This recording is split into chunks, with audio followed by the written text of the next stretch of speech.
daughter who's about to graduate from the University of Tennessee. She's 22. And let me tell y'all, I know every crow thinks theirs is the blackest, but let me say that she is a beauty.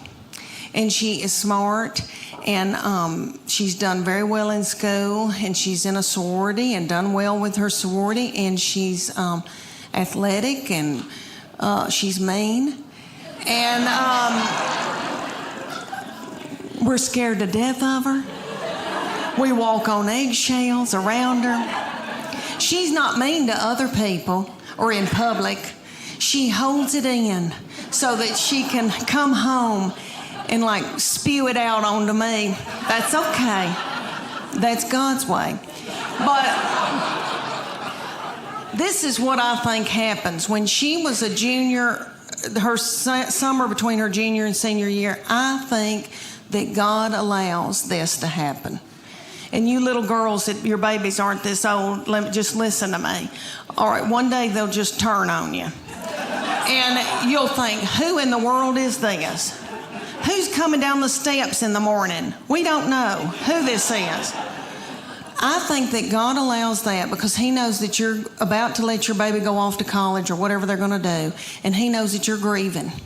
So he makes them just as mean as he can so that you can let them go. And I believe that. That summer, the very breath that I breathed out of my nostrils made her so angry. We were not allowed to eat cereal in our own home because she couldn't stand to hear us chew. I don't mean to talk about her because she had a lot on her. She had to empty the dishwasher. Stuff like that. That's so hard. Okay, let me tell you about an example when she was probably your baby's age, y'all's little children, because y'all are so cute. Look, their thyroid's still functioning. Y'all still got hair. Good for y'all. Y'all got on little breeches. Yay. Okay. When my middle one, when she was in elementary school, I was so blessed that I got to take them to school and pick them up every day in my minivan. And I would watch them come out, my girls, and I saw them. They were in a good mood. I saw it. All right, they would be goosing each other and waving to all the little children and the principal. See you tomorrow. Okay. Then they'd come over to my minivan, get in, slam the door. That middle one would take her backpack and sling me in the back of the head with it. She'd say every day something like, I'm starving to death. You don't have a piece of cheese in this car? Your driving's making me car sick. I hate her. Why did you have her? And the baby would be sitting over the back. She'd be going, Mom, Mom, Mom, Mom, Mom. And I'd say, what? And she'd go, Mom, Mom, Mom, Mom. I go, what? I'm listening. She could say some of the craziest things. She said to me one day, did Jesus ever have head lice? How do you answer that? I said, well, baby, I don't know. But if he did, I know he healed it. He came to me in, he was in middle school or high school, and he's very spiritually mature, has always been. I didn't do it. Their daddy didn't do it. God did it. But we call him our little Billy Graham. But anywho,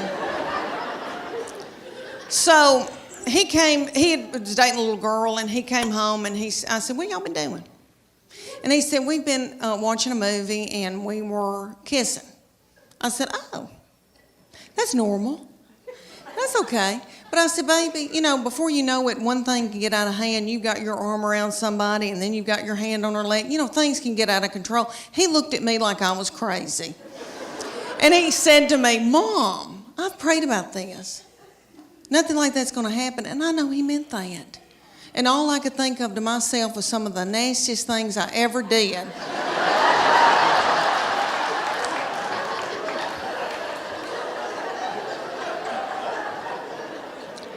Was at the Adams United Methodist Youth Fellowship.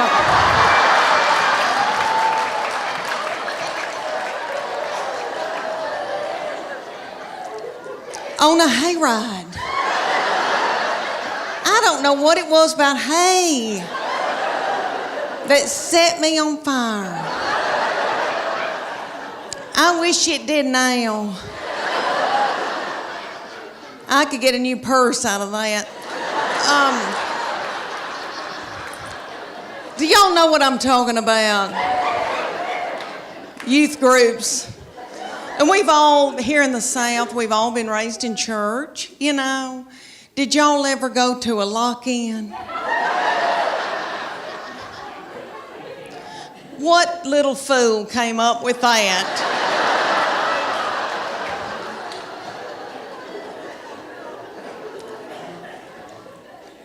Y'all know that it was some precious little woman maybe, and they were like, they were in a committee meeting, and she was like, oh gosh, y'all, we need to come up for something for all the hormonal teenagers.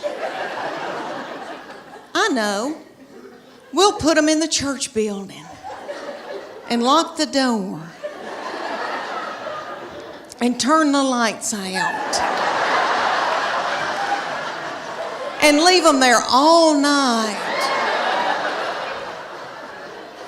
Maybe somebody will end up pregnant. In the suit season, Lord, I've always worn a miracle suit, and I'll talk about that in just a minute, but I did a show for a group here in Knoxville. They were darling. And after I did it, a woman came up to me and she goes, Leanne, are you not going to Sears and buying you a swim dress? And I thought, well, I didn't know my life was over.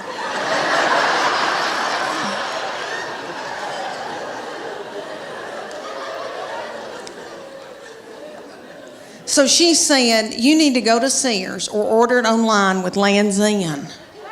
And it's a swim dress. She goes, you're going to love it, I promise you. Okay, so I go to Sears at Westtown Mall. When's the last time any of y'all went to Sears at Westtown Mall? There's not a soul in the Westtown Mall Sears. They've got the lights on. There's nobody working. There's nobody there shopping. I swear I think they're running dope out of Sears.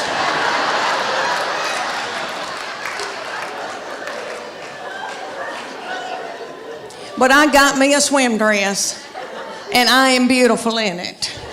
And I'll tell you why, because it shows my arms. My arms, the only thing I've got left living for. And they are my daddy's. Jimmy Fletcher, I got them from him. My sister gets so mad because she didn't get them, and she'll call me and say, you got daddy's arms, and just hang up on me.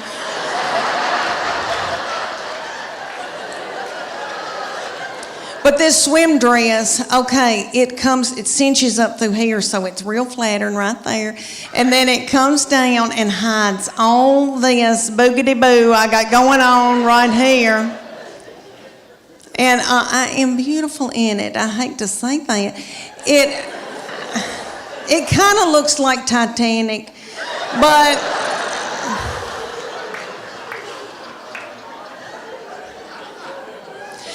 for years I wore a miracle suit. Okay, the miracle suit is in Dillard's and Bell, Macy's, or all over. And there'll be hundreds of them in a big area at a department store. And there's a tag hanging from all of them that says, miracle suit. Lose 10 pounds in 10 minutes. And you do, because you sweat yourself to death trying to get it on. Because the miracle suit has a girdle in it. They're one piece. So the girdle is right through here, so it smooths you out real pretty through here. You look really good because it squeezes your fat out in all the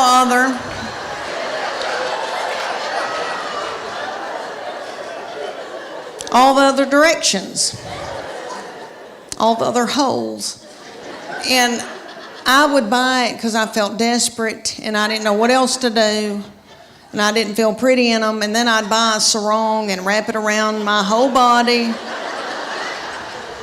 And then sit under an umbrella and act like I was reading. But I bought them every year. I had them all the time. And I look back in videos from vacations and I've got them on and it's awful. Okay, so my girlfriend, the one with poop, you remember her? Okay, she found out that I had one. She was like, oh my gosh, I want one. So she drove down from Greenville, Tennessee. And they went to the Dillards. And she brought her 14-year-old daughter with her, and they got in the dressing room at Dillard's, and the 14-year-old was sacking her mama up in this bathing suit.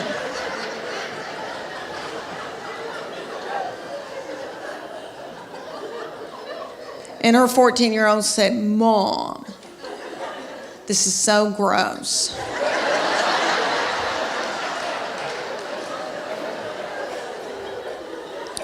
Put it back, let's get out of here. She said, I can't, I've got to buy it, I just peed in it.